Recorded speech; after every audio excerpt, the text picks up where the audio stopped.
আসসালামু আলাইকুম। আশা করি আপনারা সবাই ভালো আছেন, আমার জন্য দোয়া করবেন। আজকে আমি এটুকুই নাস্তা বানাইলাম সকালবেলায়। উঠতে পারি না, তারপরেও শরীরটা অসুস্থ অনেক দিন ধরে।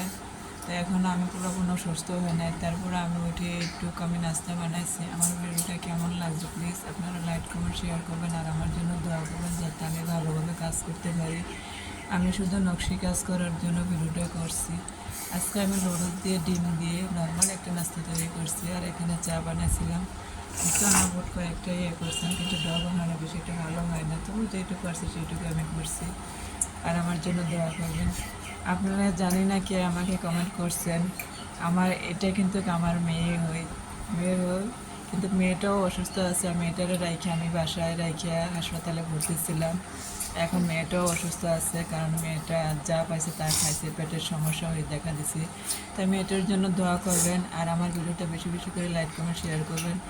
আমি এটুকুই রান্না বান্না আইটেম আমি যা করি তা আমি নিজের থেকে করি, আমি কারো কাছ থেকে শিখিও না দেখিও না। আপনারা শুধু দোয়া করবেন যাতে আমার ভিডিওটা ভালো হয়।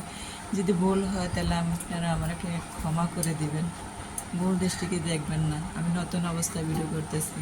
ভালো থাকেন, আল্লাহ হাফিজ, টাটা, আসসালামু আলাইকুম।